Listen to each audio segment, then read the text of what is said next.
The Daily Ironman Show with Ironman Daily is Ironman Daily. Welcome back to Ironman Daily. You know, I've seen a lot of RuneScapers on YouTube complaining that Jagex needs to fix the game.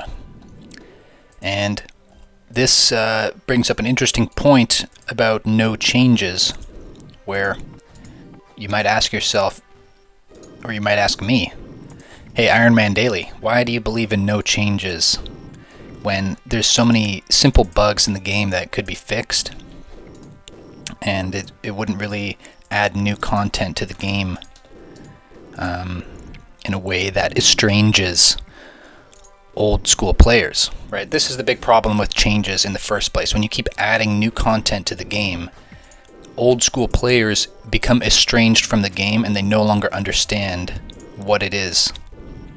They no longer understand the best in slot items. They no longer understand what's going on.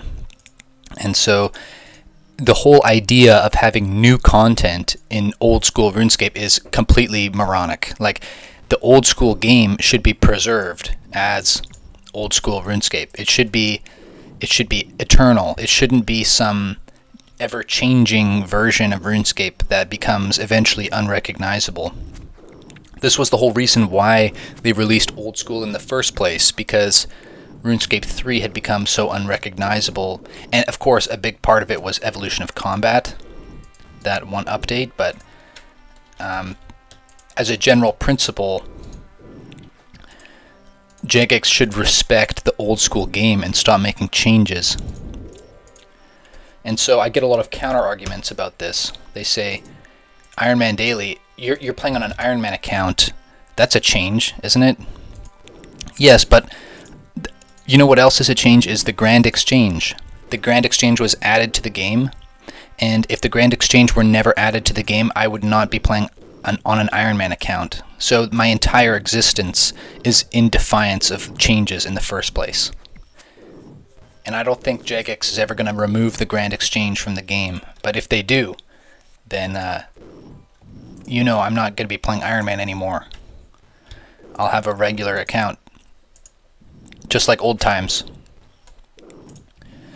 So another argument people say is bug fixes. We want Jagex to fix the game.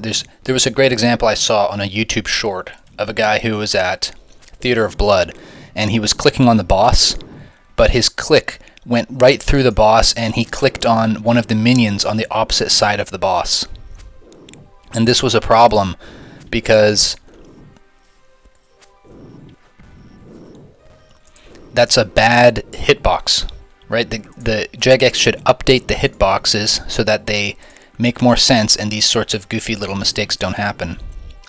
I think all this bad coding is just a side effect of Jagex adding new changes to the game.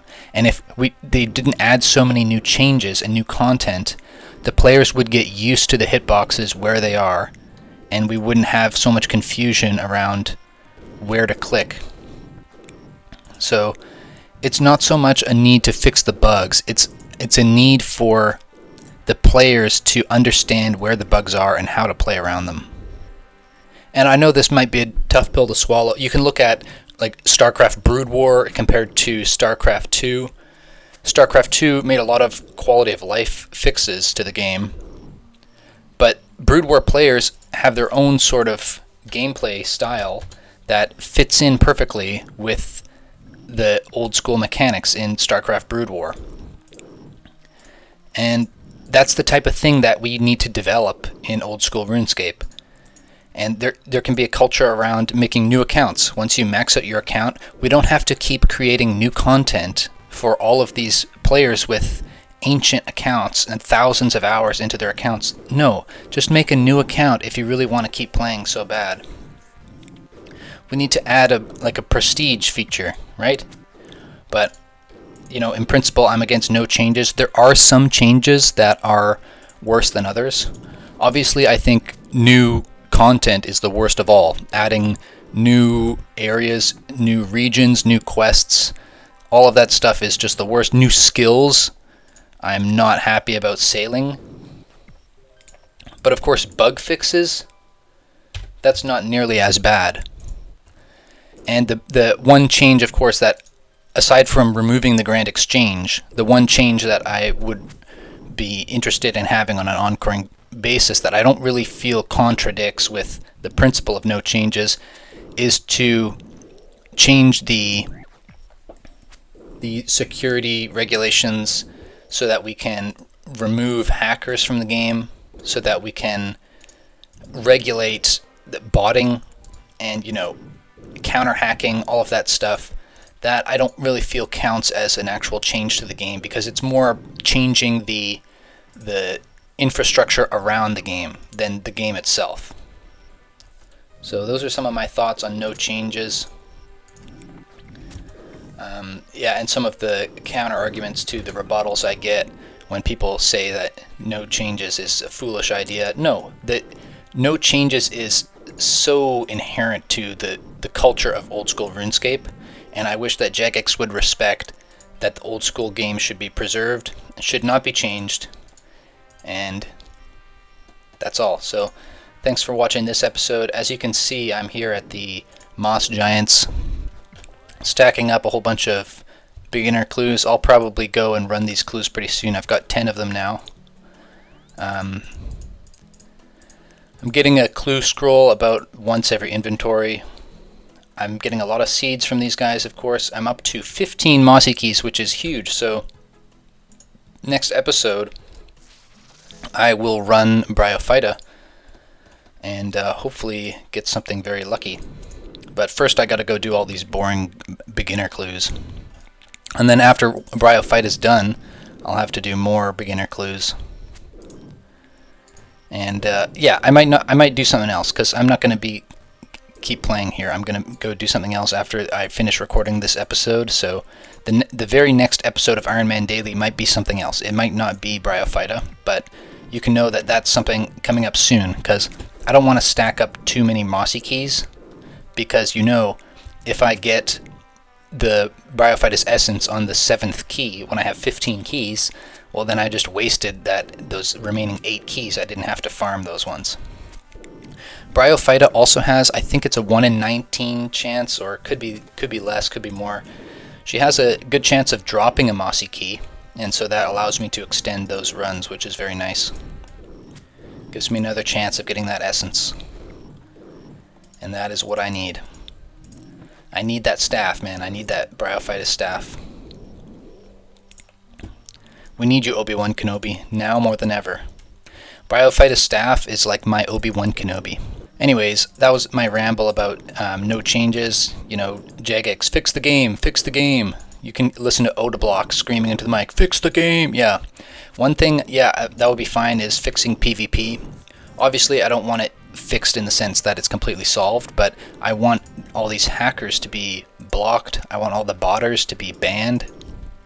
That's the type of enforcement I'm looking for, and I don't really consider that changes in the same sense as gameplay changes.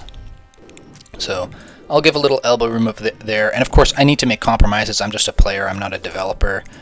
I think we're in too deep. I don't think no changes is ever going to be fully respected as it should be, but it is what it is, and I'm just going to say what I can about it. Hopefully somebody at Jagex finds my videos eventually and listens and understands how important it is to make no changes to old school RuneScape.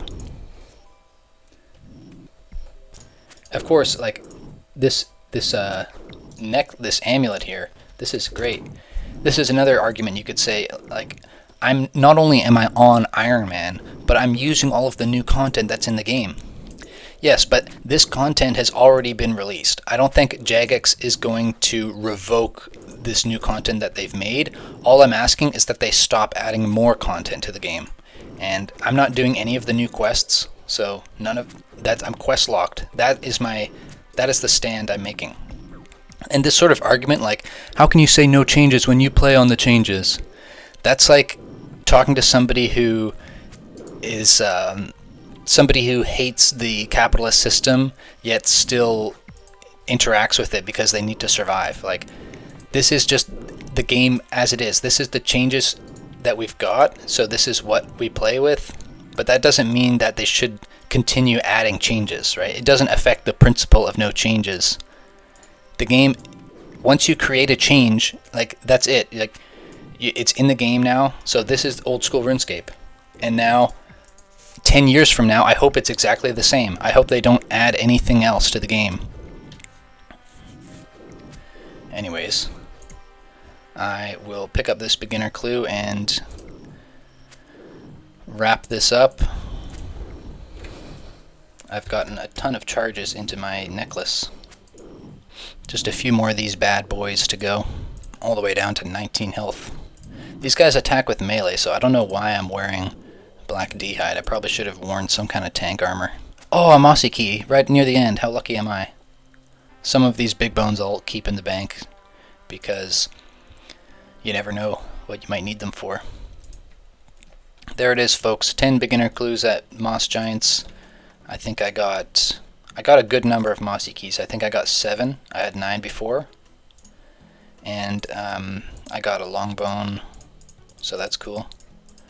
My black collection is huge now. You can see in this tab. I have 144 black square shields. I separated these items into 2 sections. So the boots, the defender, square shield, knives, darts, black brutals, black claws, spears, axes, maces, and pickaxes.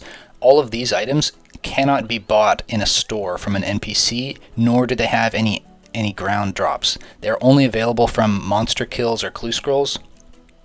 Whereas these other black items at the bottom here, from the black chain body to the black halberd, these ones can all be bought in stores, so they're much less rare. These first ones are the rare ones, and so that's part of the reason why I like stacking those up. The black equipment, I have every piece of black equipment. What else? I gotta go do these clues, man. How much time? 26 minutes? Let me move these all over. I made myself a whole bunch of rings of dueling, because Castle Wars is just the place to be, you know? So convenient. You know, if I were really feeling it, what I would do is I would go run Bryophyta, and then I would get 16 more clues here, and I would have 26 all stacked up. But that's so many beginner clues, it's just an absolute boring snooze fest, so I'm going to just do these now and then log out. Find something else to do. One of the cool things about doing Scurious that I was doing yesterday is you get medium clues. And so I'm looking forward to that. Medium clues are excellent because you can get mage's boots and ranger's boots, and those are good items. So right now I have 4 medium caskets. Only 1 easy casket. There's got to be an easy way to get more of those. 7 hard caskets, pretty cool. I've not found an elite clue scroll in a long time, so I'm not sure where those are hiding. But anyways, yeah, I might have to do some fishing for Charlie and the Tramp. But that's all for this episode. So thanks for watching. Stay tuned, and I'll see you on the next one. Goodbye. Oh, I forgot to emote. I have to emote when I finish the video. Do my goblin bow. Huh. And maybe a salute as well. Praise Guthix.